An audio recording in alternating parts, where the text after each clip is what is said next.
batur, semeton-semeton.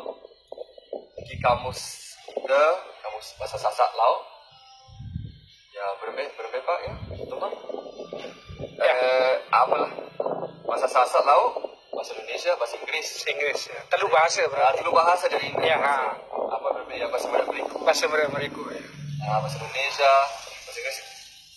Dan contoh kalimat. Dari arah kalimat bahasa Sasak. Oleh kerasnya, walau makan sudah pergi ke pasar. Ya. Have you been to the market? Ya. Kayak gitu kan contoh kalimatnya. Saya pina buku itu. Tiang langsung kan. Sudah. Ya sudah ngampina. Arak dengan batu. Arak luwe dengan teh. Arak pembayun le senong belanda mami mushar. Mami mushar ya. Mushar. Terus arak batur-batur le sada jen pokoknya luwe. Luwe dengan batunya. Pira kelaya mu ada lombok? 17 tahun. 13 tahun. Oh berkarat. Berkarat. Apa inspirasi yang simpiak buku itu?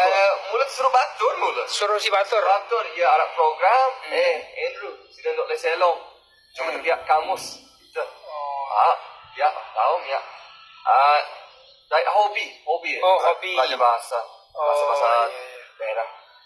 Bahasa Daya tahu lah. Dega. Bahasa Dewa. Bahasa laut. Bahasa laut nani bahasa laut ya. Iya. Masih belajar. Iya. Oke, terima kasih. Terima kasih.